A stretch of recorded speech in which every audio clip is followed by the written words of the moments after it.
Hello. Righty, Luke's there, my man. I knew I'd be the first one. Yeah, you're here with me by yourself, a loco. How are you, my friends? You've lured me into your den. I have. I'm all right, thank you. How are you? You're on Kerfuffle home ground, my friend, now. This is the equivalent of Liverpool unbeaten in 3 seasons. We are unbeaten here. Welcome to Anfield. How are you, mate? I was on the, yeah, I'm good, thank you. I was on Kerfuffle earlier on to look at Akaboom. Oh, lovely. Yeah. Obviously, it's good. I was talking to you actually about somebody earlier. It's interesting. There's so many. Oh, we are recording, by the way. So just so you know, this is live now. This is the show. We don't do intros, if you've noticed. The preparation. No, I was talking to someone about Akaboom. I think it's really interesting. Here he is. He's ready. Look at him. He's been shadow boxing. Yeah. Bring it on. Mr. Brown? How are we doing? All right, the Aviator, how are you? Very good, thank you. Good. Oh. Are you listening to our theme tune? What? Who's playing that? I thought we were ready to go. Well, look, you know, as usual. Oh, no, we're early, aren't we? We are early.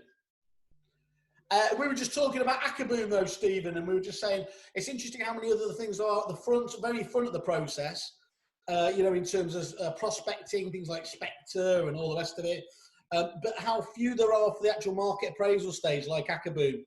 You know, there's which is surprising considering that's the most important part of the business. Yeah, very much so. In fact, we were talking a lot about you today. First of all, we're talking about your blonde hair. Tell me.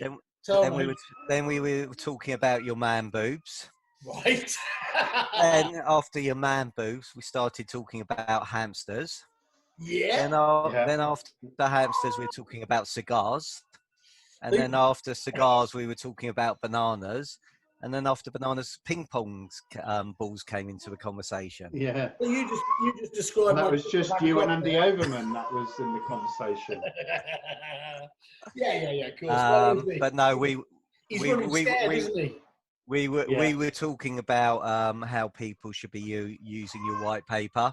Oh, good. And looking at and looking at all their costs. You know, really important to do, and some of the things that are nice to have shouldn't be looking at now. Yeah, absolutely. Well, look, first of all, well done for buttering me up now. I'm going to be nice to you.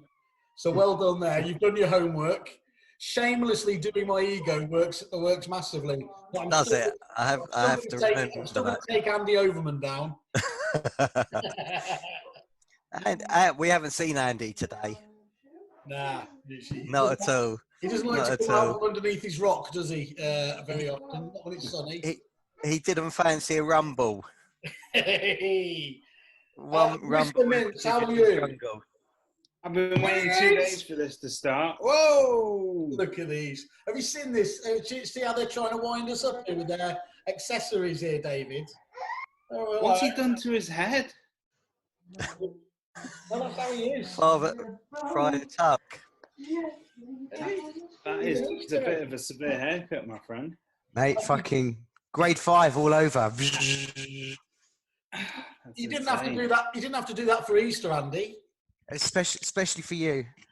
I thought we can't have two cunts on the same podcast with silly hair. Oh, he's gone early. Yeah. So that's come out punching. For every time he swears today, he is donating £10 to Major Tom. Oh, excellent.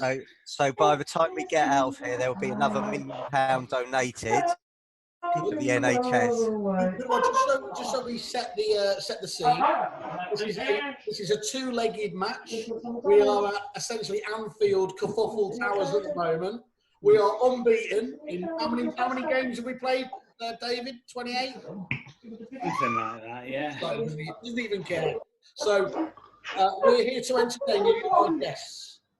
So feel free to swear, Andy. This is an adult show, even if you aren't adult. Right. Well, actually, you've totally neutralised me, by being nice about Kerfuffle. So thank you very much. You know that the first way to my heart is just to blow up my ego. Who's got that incredibly loud tunnel in the background? I don't think I have. Let me just check the Fritzl chamber. No, but I have got a micro Andy. Oh, hey little fella. Sit on my lap. Is that life size? We represent the lollipop girl, the lollipop girl. You don't want to know what I do with it. Just wipe on, wipe off. Oh, Is guys. that jizz on my tie? Another £10. I'm gonna steer this podcast into a sensible Thank direction. you, David. Thank you. Luke Sinclair. It's gone. Mr. Mintz. Who's gone? I'm good, thank you. Good. I've got to ask you some questions because over the past few days, past couple of weeks, obviously been a lot of webinars and a lot being spoken about personality marketing. So that is sort of taking away the focus from sort of the company marketing and then resting on individuals. That's something that you guys have been doing for quite a while. I know that each of you have got these little caricatures, haven't you? We have, yeah. Look like they've been drawn by Rolf Harris. They weren't actually drawn by Rolf Harris, were they? Just No. remember he was innocent. We have no connection with Rolf Harris or Gary Glitter. Okay, well that's good to know. But obviously, so you've invested in that, and I think that's probably something that you've seen being done in Australia and American markets for a while. Tell us about how you envisage that becoming more important. Well, ultimately, people want to deal with someone that they trust, and something where the kind of idea came from was when I was going over to Australia. I think it was either last year or the year before. Just to find out contact details for agents, you just type their name into Google and you'd find their contact page straight away. Whereas if you did that for agents over in the UK, so if you typed in, Andy's probably a rare breed, but if you typed in Andy Overman Thetford or Andy Overman Chilterns, you would probably find his contact details. But could you do the same for agents up and down the country? Probably not, because I think agency bosses have got a fear that the individuals could become bigger than the brand, and I don't think they realise that could actually complement each other. Okay, so I mean, I would see it as being something that could be easily aligned, and Andy, you don't have to answer this question if you don't wish to, but there is an obvious tension, isn't there? If you're not a business owner and you are becoming a local personality, which is exactly where the business should want you to be, there can also be those frictions between you as the personal brand and the company as a personal brand, as the global brand, and you won't see that any differently because you're going out there every day representing Chilterns.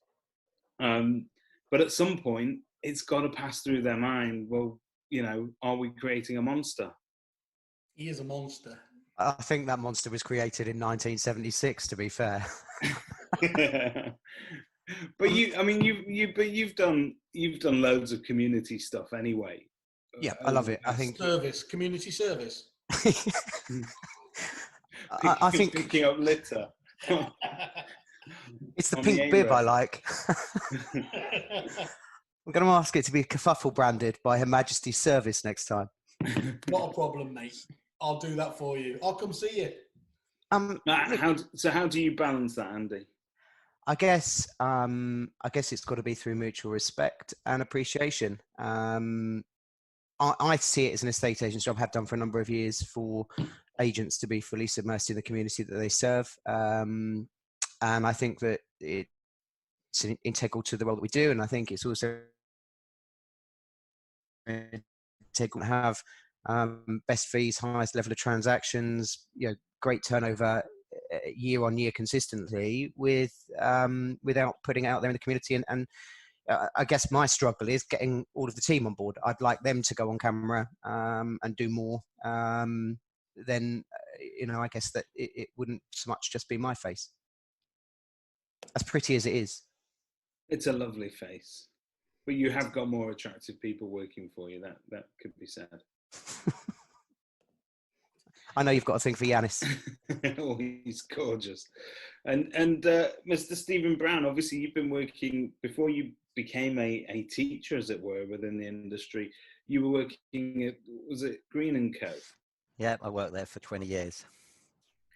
And I caught a snippet of a documentary that they did about you guys. I think they followed you around for, how long was it? We got followed around for 6 months. They made it into 6 1-hour shows. It was really interesting. As much as we wanted it to be a promotional video, Green & Co, the way they highlighted it was we came across well in some aspects and shockingly in others. But it gave us an opportunity to watch and learn from what we saw. So we had one guy, Simon was like this, one guy got very, very cocky after the first show, and he phoned up Capital Radio and they said, welcome to the show. We've got the new estate agent from Property People, whatever his name was, I can't remember, it was so long ago.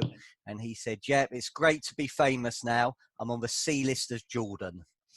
So he was delighted. That was his 10 minutes of fame. But we used to take, every year we used to take everybody away. We used to have skeleton staff in the office for 3 days. And we used to, and literally we watched for 6-hour episodes. And it was like question of sport, stop, what do you learn from it? What can you improve? How can you get better? And then we ended up coming up with the Green Way, so which was our Bible of excellence. And a lot of it came from that show. And did they think that it would be a good idea to, I mean, initially? I would say about 75% of the directors were against it. But as they say, no publicity or any publicity is good publicity. And then after you had the Foxtons, Chop Chop, Snip Snip, or whatever it's called, documentary, you had They circumcised all their staff. Oh, that's it. Yep, got it. And then those agencies I used to work for in Golders Green. It was a prerequisite. And then you had Mary Portas, who did customer service on Martin Gerrard. Yeah. So, and these are all learning curves. You know, they're all there to help you and get better. But it was unbelievable. We ended up having 4 times the amount of offers, instructions, sales agreed. It went worldwide. We had people phoning us up from Vancouver, Malta, America. Can you help us sell our property? Again, Simon is going to absolutely love this one. We had single guys in the office, they had single fathers. The women would literally send in their knickers to this guy. One of them went on a date and she turned up at his house. He went to get his coat to get ready. She was absolutely starkers and said, where do you want me? And he said, you better go now. So it was unbelievable what happened. A lot of our listeners send in their dirty laundry to the Kerfuffle podcast. We get a lot. Yeah. I'm sure you guys have had similar gifts. Similar, obviously. And I can see you showing us them now. Simon's waving them in the air. No, they're his soiled boxer shorts. No. Branded boxer shorts. That's where they're coming out next. Kerfuffle Speedos.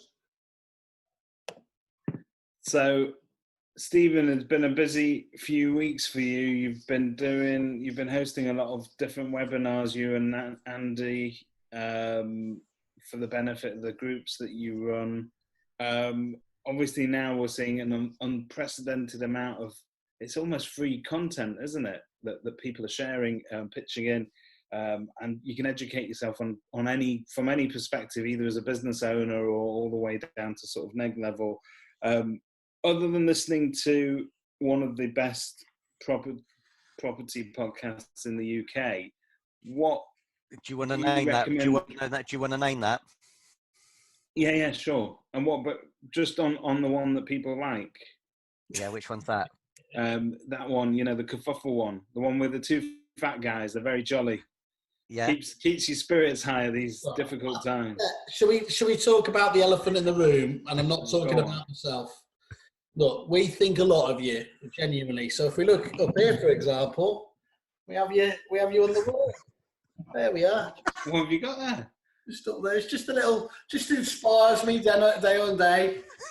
Death to Mr. Overman. Brexit, fucking Brexit. What? I put horns on you just to make you a bit taller, to be honest. So, David, to answer your question, yeah, apart from your exceptional podcast, our exceptional podcast, yeah, I'm talking now. Obviously, there's loads and loads focused, I think, at sort of business owner level. Where do you think, if you were sort of there's lots of staff that have been furloughed, so and obviously they've got time officially to sort of train and to listen and to do. What is your recommended action points for the next week of learning? Go to SJB Consultancy Facebook page, and every morning I'm releasing a old podcast, a video on YouTube. So today I put "Who Moved My Cheese" by Dr. Spencer Johnson. Yeah, so I'm asking people to comment on what they've learned by 5 o'clock. Everybody then goes into a draw for a free half-an-hour Zoom call with me. But again, and this is really important actually, and it's been really interesting because I've had loads of Zoom calls with people. It's how do you hold the furloughed people accountable as well? So one of the things that I'll be saying is get them all to listen to whatever our podcast, your podcast, other podcasts readily available, YouTube videos, whatever, but get every single person in the team to watch it or listen to it, and then come back at 1 o'clock and say, right, David, what's one thing you learned from it? Andy, what's one thing you've learned from it? Luke, what's one thing you've learned from it? Simon, what's one thing you learned from it? And it's all got to be different. Yeah. And then you're going to increase your knowledge. And I think that also when you come back here, you want to be the most knowledgeable people in your area. So why not give your furloughed people some quizzes? How well do they know their area? You know, how well do they know it takes to get from Manchester to London? You know, what are all the questions you normally get asked by your vendors and your tenants and your purchasers and your landlords, right? Let's practice that. Simon spoke before you came on, and were you talking about your listers? Well, this is a great opportunity to get your listers on a Zoom call like this, and let's practice. How good are we at our listings? Are we 9 or 10 out of 10 where we should be? So, David, you're going to be the agent. I'm going to be the vendor. Andy, Luke, and Simon are going to be the observers, and we're gonna practice. And then afterwards, Andy, right, score David out of 10. You know, where do you think he can improve? What can he get better on? What did you like about his presentation? And this stuff like this.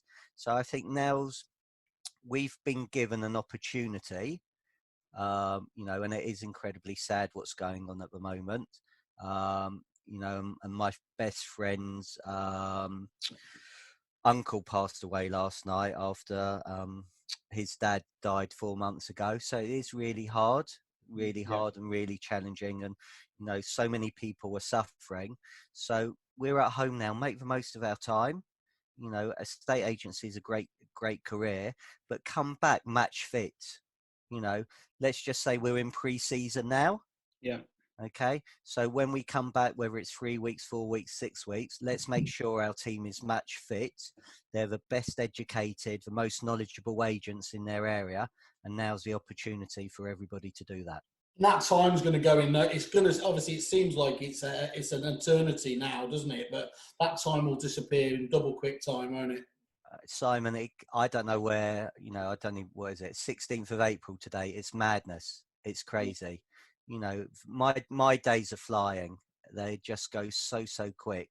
But you need to make the most of it. You know, as David said, had a leadership webinar this morning, which was fascinating. I'd learned so much from it.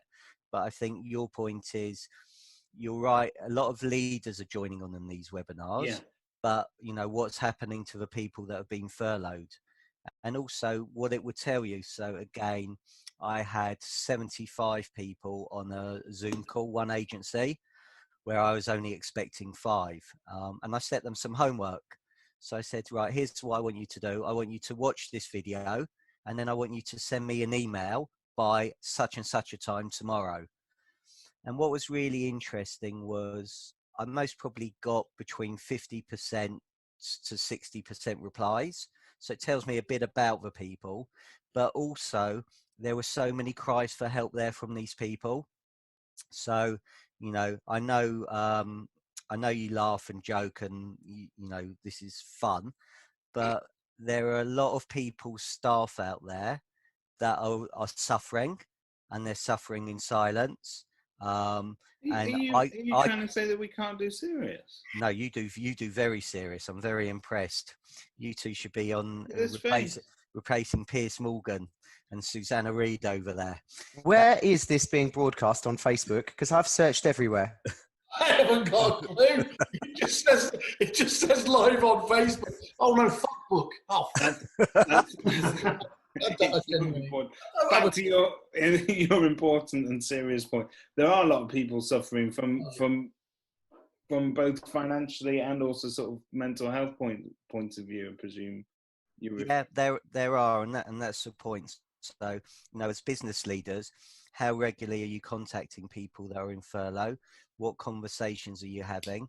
Because their well-being and their mental state, some of them are struggling. Yeah.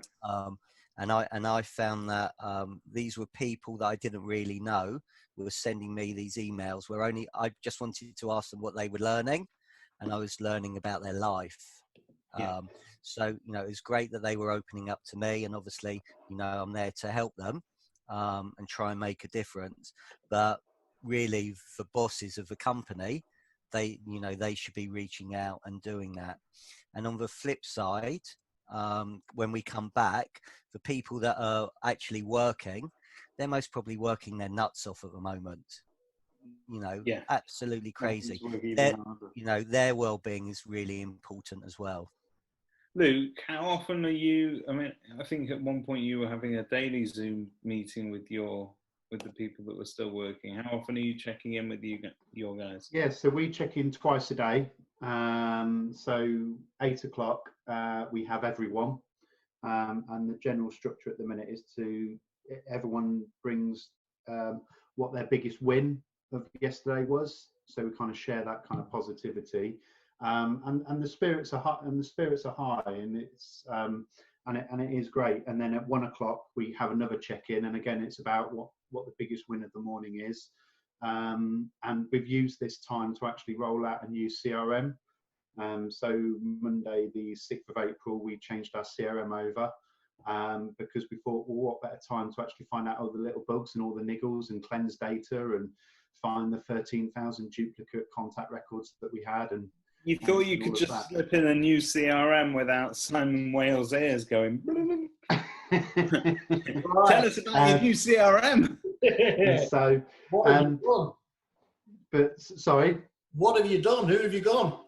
So we've gone to Property Base, which is Salesforce. on Salesforce, because we had our own one that we'd developed on Windows 95 that had kept on going. And it was time to change, go to being web-based, and to give us the extra speed, the extra capacity, and to do extra features and things. So, and we had already started that journey back in January, but we kind of pulled it forward. It wasn't 100% ready, so we've kind of launched it, and yeah, we're doing well with that. But we don't want to, and this comes back to what Stephen said. Don't look upon this time when we're out of lockdown with any regrets. So use this time, because 3 and a bit weeks, I mean, I've been working from home for about 5-6 weeks now, and that's flown by. So don't look back on the regrets and think, oh, I wish I'd done that. How many times have you sat in your office and said, I'll tell you what, we'd love a day if the phones just didn't ring for a day so we could catch up with everything. Yeah. And I bet you if everyone was honest with themselves, they'd probably had that same conversation in their agencies about it. And we've had that. We've been blessed with it to be able to then work on your business and work with your teams. And then in answer to your question about the Zoom calls, we then have generally a Friday, or last week it was Thursday, but we've either had like a virtual pub, so we kind of copied the Kevin Ellis.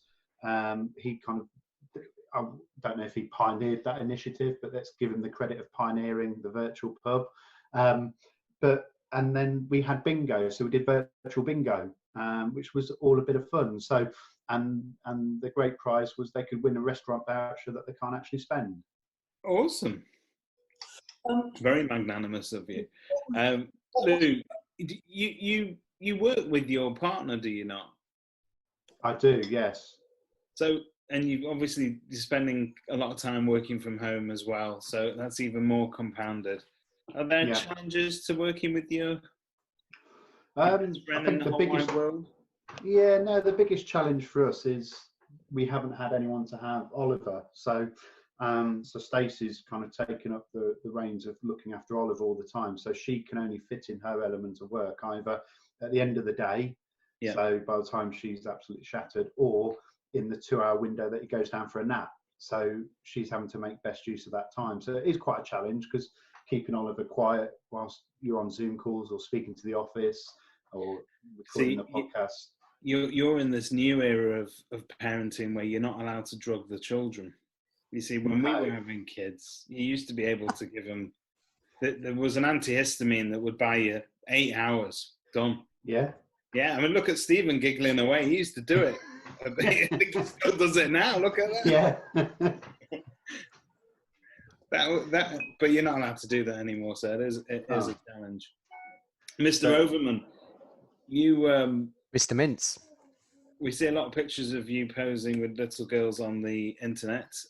Presuming they are your daughters, though. My kids, yes, they're my kids. Great. So how you... Because I know we chatted about this. I think one of the tensions in being an agent is that you spend a lot of time at work, and you can very often have sort of very highly energetic days, and then when you come home at night, you just want it all to be quiet and to calm down. So the girls don't get the benefit of ready, charged Andy every single day, but now they're getting you 24/7. How's that working out? It's lovely. I've been furloughed, so it's 100% of the time just dossing around in the garden with the kids. There's no work, so we had lots of barbecues, played lots of games, cracking open the Wii. So I noticed that you were on the community side of things. You were still working with a lady, I think her name was Ashley, on strengthening your pelvic floor muscles or something you were doing. I was concentrating very much on her pelvic floor muscles, I want to say. Ashley's great. So basically, obviously, I'm not allowed to work. So I've 18 months ago. Not allowed to work, Andy. It's a hard job when I'm having to select which videos to put out of her doing her exercises on a yoga mat in the garden in tight leotard and such. It's difficult. No, so I created my professional page, if you like, on Facebook. So I've just been trying to keep front and center on that. So it's time split between the kids doing the community work. We've also had Rebecca Allen, who's mental health expert. Been doing that on a Tuesday and a Thursday. We've had the Thetford coffee morning, virtual coffee morning. So anybody that's struggling or anyone that's feeling a little bit lonely or low, they can come and join us 11 o'clock. Definitely not giving Whaley the link, but that's a Zoom call 11 o'clock on a Tuesday morning. So we just keep people connected, just doing our bit, really. Anything that we can do to stay front and center. But yeah, time with the kids is wonderful. And you know, we won't get this time back, so it's kind of blessing in disguise, really. So under furlough arrangements and strict interpretation of them, you're not allowed to promote your business, I presume, at the moment. Not promoting the business, no. It's all on the Andrew Overman brand page. There's nothing going out on the Chilton's page. I can't do anything that's proactive towards Chilton's. I presume a lot of people are in the same position. And genuinely, I mean, I know we laugh and joke, but it feels like somebody's taken my fucking right arm off. I am an agent through and through, 27 years in the, come July. And whilst it's lovely to have all the time with the kids, I've got no database. I've got no access to my database. I've got no emails. It's like somebody's chopped your right arm off. So what's happening now if I were to call Chilton's in Thetford and want a valuation? Who's handling those inquiries? Catherine in the office. So we've got one central person from each office handling the day-to-day, and the property management team on skeleton staff working in the background. Are you still finding it easy to get... oh, you won't know. I'm asking the wrong person. I wouldn't have a clue. I don't have access. Luke, on the property management side of things, are you still finding it easy for getting contractor access, or is that becoming a little bit more difficult now? So the contractor access, we're only reacting to emergencies. So gas safeties, so your safety obligations, boiler breakdowns, but again, with the necessary precautions. With that, again, a lot of tenants have been understanding. They're probably not expecting, even when it comes to a broken washing machine, that they understand if that can't be fixed straight away. But hot water and heating is maybe a little bit different. I know we've been blessed with some good weather, but you still need your hot water. Gas safety still need to go on, and you've got to demonstrate that you've tried to get those done. So, but we're still busy. Again, a lot of people have talked about it, is communication. So we've still been busy communicating with landlords, communicating with tenants. We've not seen a massive upsurge in tenants wanting to take payment holidays or anything like that. But again, working with tenants when they say that they've got a problem. So the property management is as busy as ever. So we've not furloughed anyone in property management. We had a lady that did property inspections, so that's to me a high risk aspect. So we're not continuing with those, and landlords understand that they've not been able to get the property inspections, but we'll get them booked in as soon as we can get through this. And on the sales side of things, are you guys still sort of launching properties to the market where applicable, or have you slowed that down a bit? Yeah, so we're maybe doing more off-market transactions at the minute. So maybe haven't launched them to the portals or to the website. So speaking to our database, speaking to past clients for opportunities to remortgage, getting them legally ready when it comes to solicitors. So getting them to use this time now to complete their paperwork. And is that a conscious decision not to launch those properties to the market? So are you saying right now that's not helpful, or?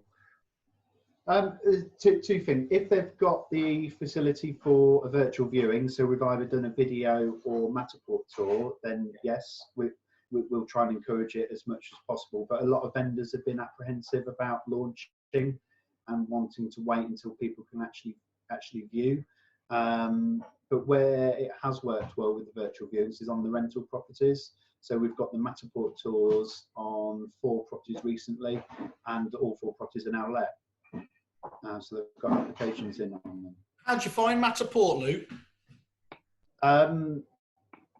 Up until when Rightmove did that online viewing tag, there wasn't a great awareness of it. Yeah.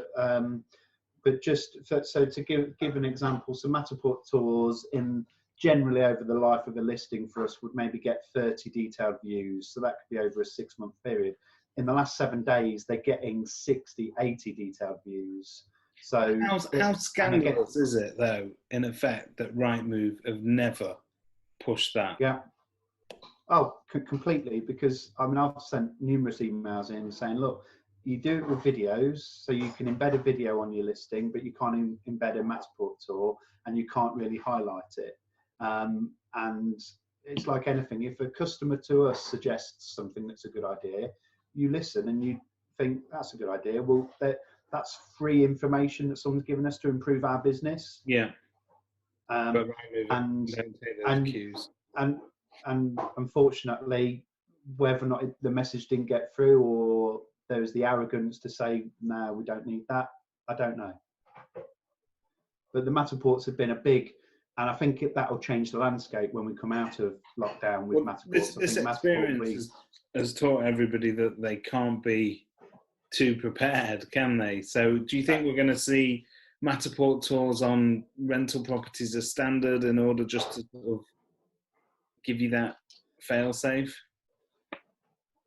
I think so, but also look at the cost. How much does it cost to send someone out to do a viewing on a rental property? So let's say it costs £20, £30 to send someone out. By the time they've actually physically been out to the property, maybe the opportunity cost of them not showing around someone else that wanted it. If you could send that to then narrow down the serious buyers or serious applicants, and maybe not so much the tie kickers, then it could be a win-win for the business and for the landlord and for the tenants as well. And obviously you have to factor in the affordability of operating Matterport as well, I presume. Yeah, of course you can. But I think that can easily be outweighed by the efficiencies you're going to gain in the business. Fantastic. But look at it from a property manager's perspective. The property manager's then got essentially a Google 3D tour of the house. So when a tenant reports an issue and they say it's in the bathroom, and again, the best way to try and solve something or to empathise with the tenant is to visualise it. Well, they can hop onto the Matterport tour, go into the bathroom and see what they mean. So if they say the shower screen, I suppose in terms of a lot of inventory companies now use 360 photography anyway, don't they? So presuming it would. Can I ask you a question? Obviously, I'm a little bit disappointed. You didn't mention you were in Australia at the start, and you didn't mention anything about actually meeting me there. So that's the first nose out of joint. But I'll let that go. What a nose! I've been quite. I don't know if I actually ever went to Arik, if I'm honest. I just think I stayed in the bar. But anyway, you famously were kind of blown away by what you saw at Arik. I think anyone would say it was a life-changing moment for you. You started engaging very, very closely with the McGrath lot, with Tom Panis directly, sitting on their courses. And I have been quite vocal in the fact that I think, a lot of people over here have talked the talk about how much they respect Australia without really actually doing anything about it. That's not been the case with you at all. You've really thrown yourself into it, reimagined your business, and short of doing auctions or auctions, on your doorstep, every other element has been really well thought of and obviously bred into your local marketplace. Knightsbridge Estates, which obviously means you're in Leicester. That makes perfect sense to me. Well done. Yeah. But how far are you on the journey in terms of would you like to be able to do auctions in the future? Do you ever think you'll get to that place, or are you comfortable now you've come to like the sort of the final kind of design of the company? No, I mean we're miles off the final design of the company because we're constantly evolving. So something I learned very quickly is that it's not like a light switch with getting everyone else on that journey. It can take a long time. And there's always things that you can't absorb everything. So that on the second trip, the third trip, you think, I did actually see that on the first trip, but you can only maybe implement 10% of what you've seen.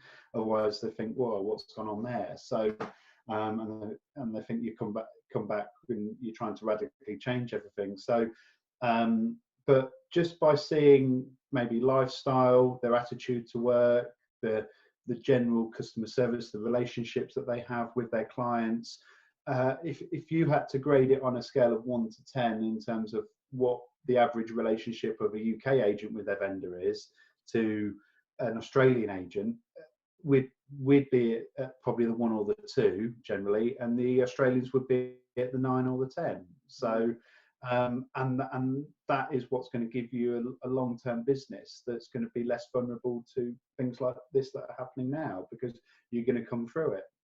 I'm sick to death of us obviously always pining towards the Australians, unless I'm talking to one, in which case I'm very two-faced and say how great they are. Obviously all we do is look up to them in terms of their marketing, their sickening vendor-paid advertising and all of that. What fight for the Brits? We're going into real estate ashes here. What do the Brits do better? You know it now better than anyone. Please say something. We stock our toilet paper better than they do. There'll be a few watching this. Hutch, if you're out there, thanks for sending me all those disgusting text messages yesterday. That was Really nice. Thank you. So So I think we've got a better handle on tech and how it can be used, and I think we've got more opportunities with tech from what I've seen. So I think that's the, and I think our marketing in terms of they're very good at personal marketing and video marketing, but I think we've got better ideas of company marketing. So I think if we... Rollings actually spoke over at Eric, didn't he, many moons ago, and they were blown away by just that control that the company brand has over its individuals. A bit like the Andy thing there. You've got a big person, lots of them. You'll know Marshall White, don't you? So you've got people like... you've got Marcus Chiminello. I mean, we could go on listing them all day in, day out, couldn't you? Super listers, those original rock star listers that everyone knows about it. But they struggle, don't they? I think. Well, I know, to keep all those in there. In fact, that'd be an interesting one, Stephen. You mentioned Green & Co., which is where we obviously met.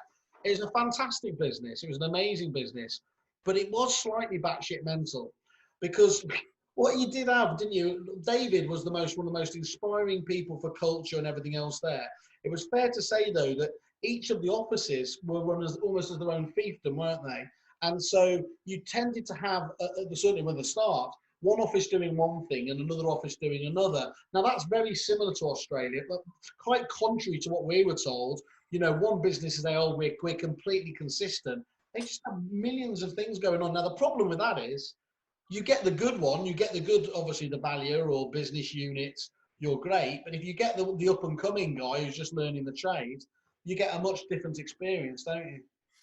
Well, your friend of a show, PK, came in and worked with us and did a lot of work on the culture and the Green Way and the whole structure of the company and the AM and the PM and what should happen and the ideal day. And he made a massive difference. You know, so we went away, and the culture change, you know, and then you went into every branch is pretty much the same. But yeah, there was a lot of, what was interesting there is we had some phenomenal fee earners. So they may have been doing 300,000, 400,000 individually, and this is going back 10, 15 years ago. But they would just do their own thing. They just didn't care about the company. It was all about them. And then David was very ruthless, and they went, you know, and the culture got better because they went, you know. Now, to lose 300,000, 400,000 pounds of your business is a hell of a lot. But, you know, somebody else took the reins.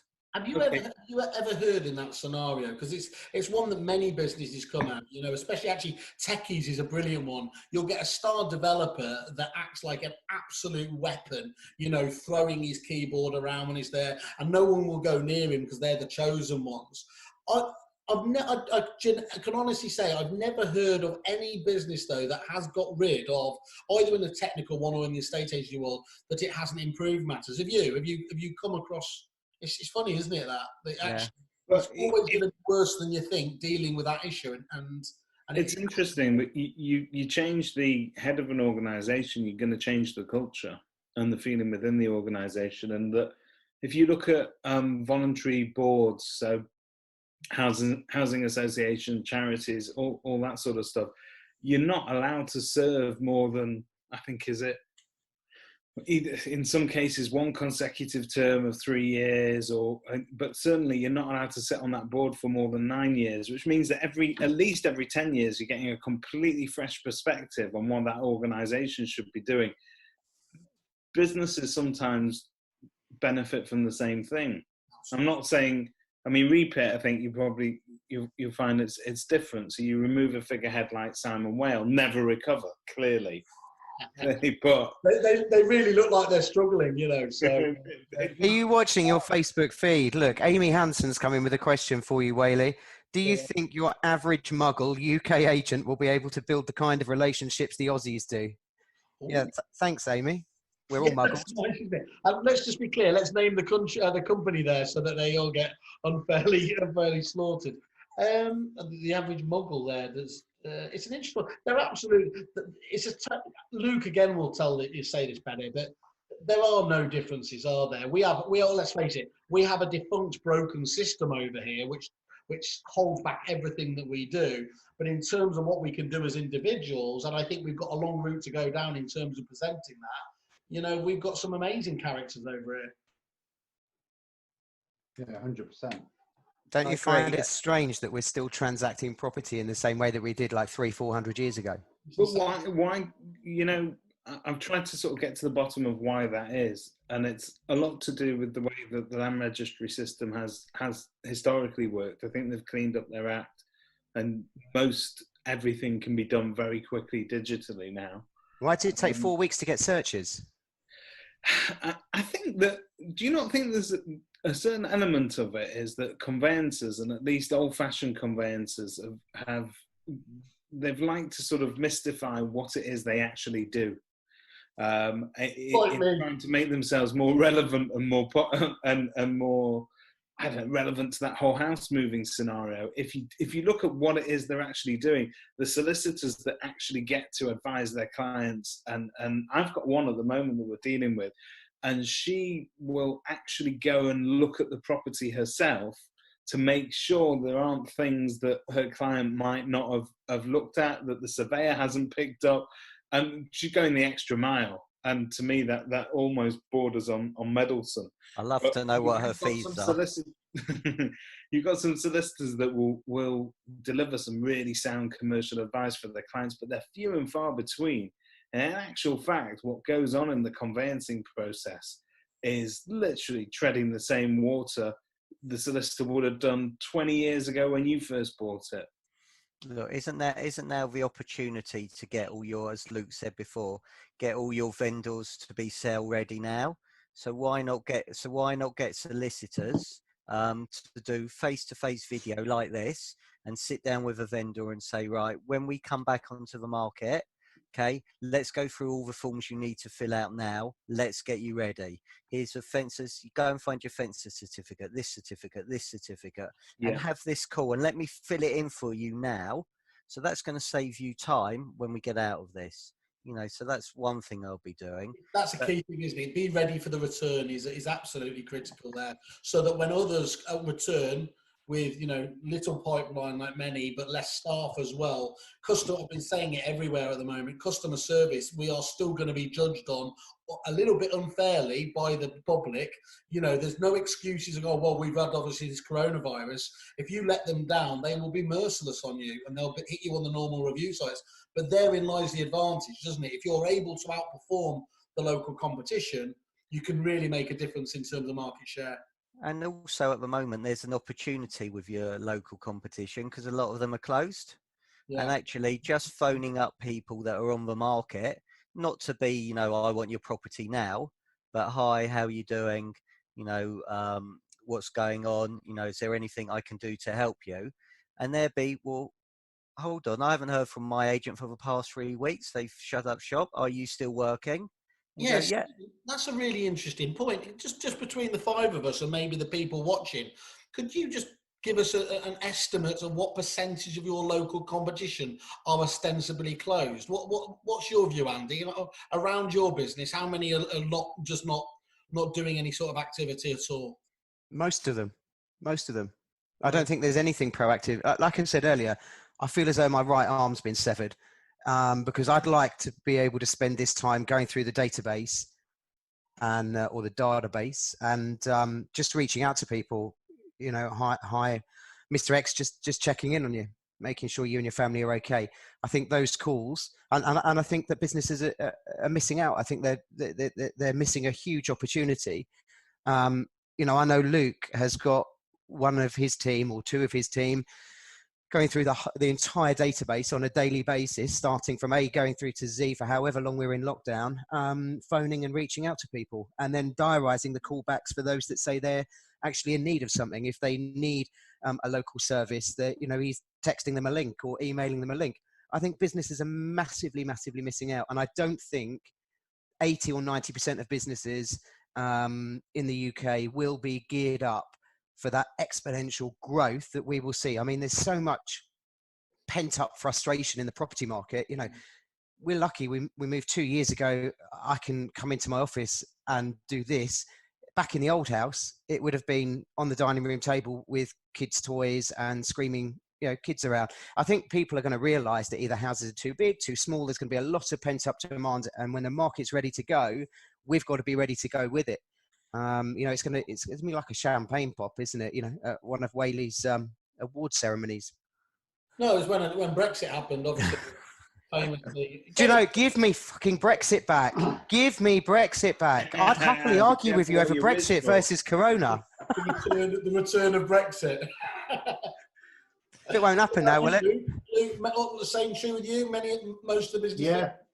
Yeah. I mean, we've got a lot of corporates around us, and obviously they're quite publicly furloughed the majority, if not all, of their branch staff as well. But like what Andy said, you've got to look at this as an opportunity to tidy up your database, to put in better systems, processes, get to know your clients better, speak to your vendors, get to know them better. And I mean, Rade, who's one of the listers that we kept on, he's relentlessly going through the valuations, and and we had a webinar with Tom Panos yesterday, and Tom talked about it. Yeah. I had schnapps with Josh Regan just a minute ago. Stop showing off now. So that was courtesy of Mr. Brown that put that together. So SJB Consultancy, deal makers. But he talked about get that list. Matt Steinweed is calling me. What's that, Matt? I'm on a podcast. I have to call you back. Sorry, I got John McGrath on the other line. Hold on. So, but I've got my mum. I've heard. Keep it in the family, Andy. Keep it in the family. Hi, Six from Norfolk. So you've got to have that list of potential clients for when you come out of lockdown that are on your short list, ready to come to market, because they're going to want to move, and who's going to be better to serve them than the people that were there in the moments that mattered. So, and use this time to tidy up that database. Look at reviewing all your systems. Look at your CRMs. Look at your email systems or whatever else, but also use this time. We've not been sending out any property information, but we've been sending out information, and Jerry Lyons, so with the Estate Agent Content Club. Hi, Jerry. So absolutely brilliant content, and we've been sending that out, and we've instead of the normal emails where you get from people saying, I don't want to be on this list anymore, we're actually getting people saying thank you for the valuable information that you've been sending out. And they've been forwarding it on to their friends. How many times do you get that in a normal market? You don't. Jerry's just come on. Hi, Jerry. Yeah. Ask him to choose which show. Okay, if I can ask you, lovely people, I've signed up to do this agents helping people, whatever it's called. Agents here to help. Brilliant. That's it. Agents helping, doing good stuff. And they're doing, I think, a number of live sessions. And I'm going to be doing one on Monday. This is one of them, by the way. Is this one of them? Yeah. Right? Awesome. Failed at the first hurdle. So I'm doing one Monday. Pick me a topic. Awesome. What would you like to hear me waffle live about on Monday, Mr. Brown? I just want you and Whaley to go back to Agents Giving 2018 and let's see it for real. Okay, so that was your practice. That was your practice. Don't do it. Imagine the views. Yeah, look, we're going up. We've gone up to 21 now. Yay. I think I've shared it all over the place. I think this country's had enough suffering recently. I don't think we need to bring Agents Giving up again. It's very, very hurtful. To answer your question, David, where's people's pain at the moment? So what can you do to help them? Do they want to get a better understanding of, where we are in the housing market at the moment?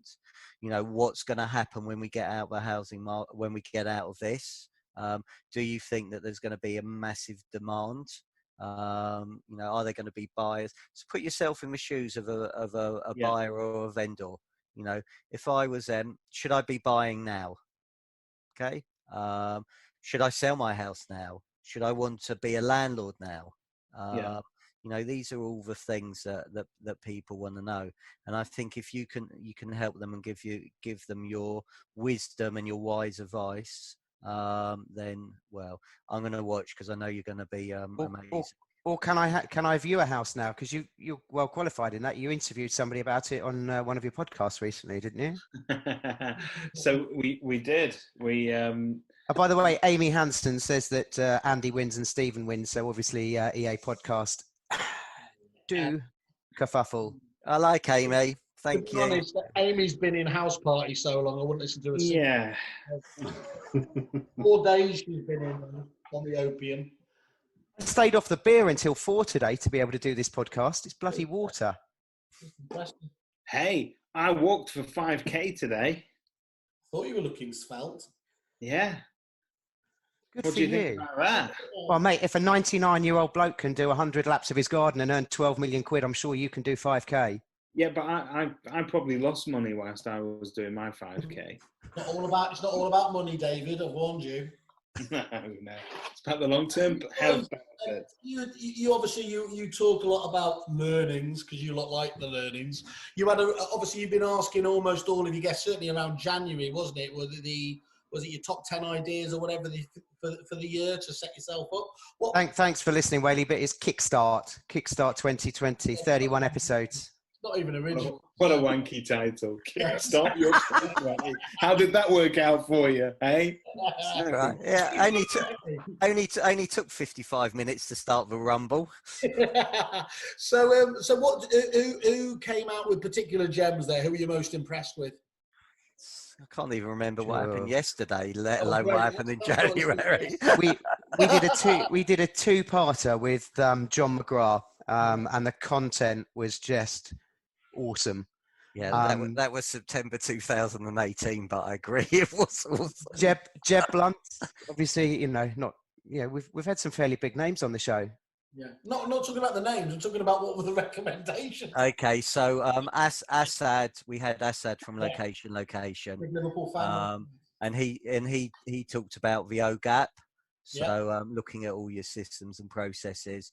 So definitely one of the things that I'll be doing, and you can do this with your furlough staff, is get your Bible of excellence. Yeah. Okay, and actually have a look at it. What does unacceptable look like, and what does world class look like? So people can see the differences. And I think that's now a massive opportunity. So start picking up certain things. What does well, in fact, going back to Peter Knight and Rightmove, what they, their mystery shop, the 20,000 agents, get a copy of that and actually look at those things and what does world class look like and what does unacceptable look like, and ask every single one of your colleagues and start building your Bible of excellence. And if you've got your Bible of excellence, start looking at it to improve it. So if you take Assad, he's always refining and improving his systems and processes, which is great. So he talks about OGAP, so outstanding, great, average, and poor. So that's one thing. That's a really good podcast for people to listen to. On the Estate Agents podcast, episode whatever. We've done so many. So do you enjoy, obviously we've been doing this and we found it a great fun to do. You are a breath of fresh air to the podcast estate agency industry. It's what's been needed. It smells like that. Was it Ant or Deck or Vic and Bob? It was some shit description we were described as. As long as it wasn't the Chuckle Brothers, because one of them's dead. But so if you could have, I mean, you've had some wonderful guests, but if you could have, that's brilliant. Nice.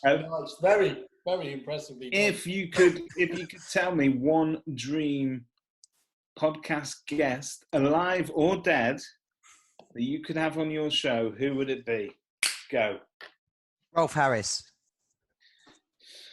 He's alive, and technically, I know a man that could sort that out for you. Fake taxi. Well, he's done this before, though. That's the worrying thing, isn't it?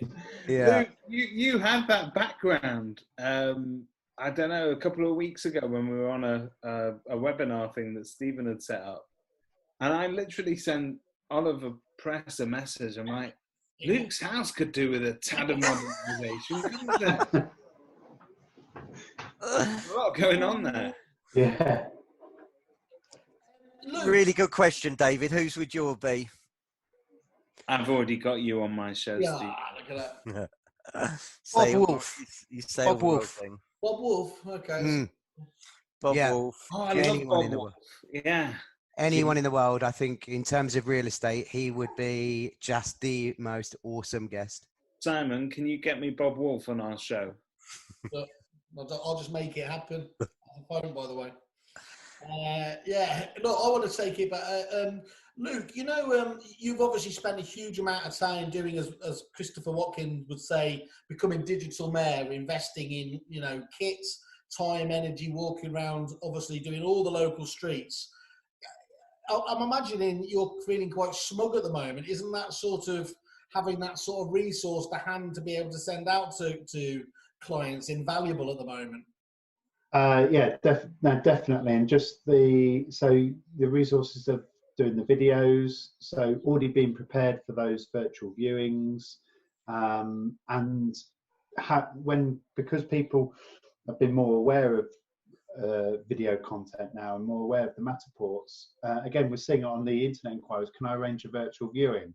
Yeah. No one knew what that term. It's like with furlough. No one knew what furlough meant until the coronavirus. It's the same with virtual viewing now. So, but that's been great, and we've got that library of videos that people can consume, and we can keep regurgitating. How long did it take you to get to sort of meaningful number of kind of streets? We've been doing it for what, 2-3 years. So certainly 18 months, 2 years is when it starts to gain a little bit of traction. And how many video or how many streets would you kind of do the recce on, do the video on a week? 1-0 Giller. There's only 1-0 Giller. 1-0 Giller. There's only 1-0 Giller. Excuse the geriatric in the corner. Starts to dribble every now and then. It was gonna go off, wasn't That's it? what happens when one Spurs fan sees another Spurs fan. Yeah, Mate, Yeah, there's two of us. The Spurs fan. One of Stephen's Tourette's. Mate, you're lucky that the bloody pigeon hasn't joined in, or the budgie and the dogs yet. We have that luxury on the podcast every morning.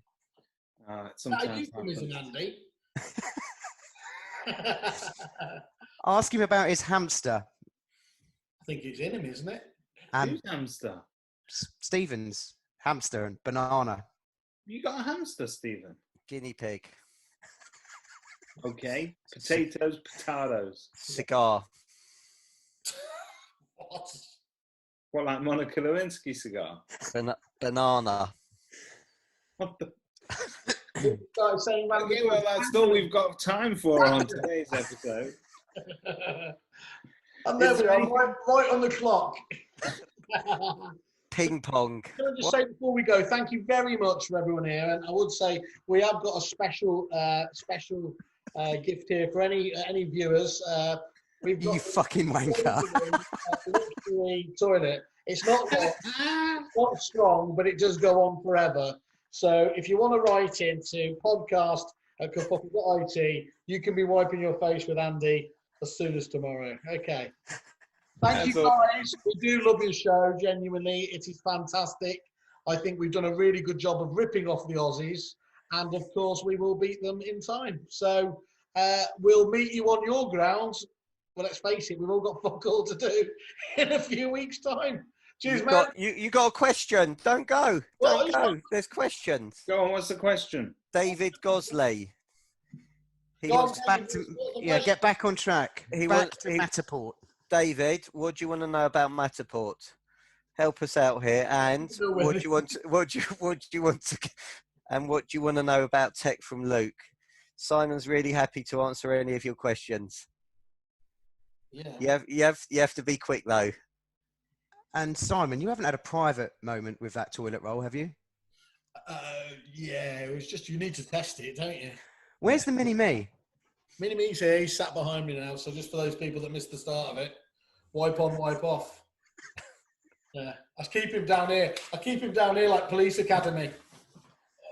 That's been the story of this this quarantine. There's been a lot of happy tissues and a lot of sad tissues, but mostly happy in Simon's house. David and Simon, thanks so much for having us on. You've been exceptional hosts. A pleasure. Anytime. It's pleasure's been all ours, so thank you. And we would have been all over you, touching you, if it wasn't for the social distancing thing. So we'll do that when we meet up. Thanks, guys. Thanks a Take lot. care. Cheers. Cheers. Bye. Bye-bye.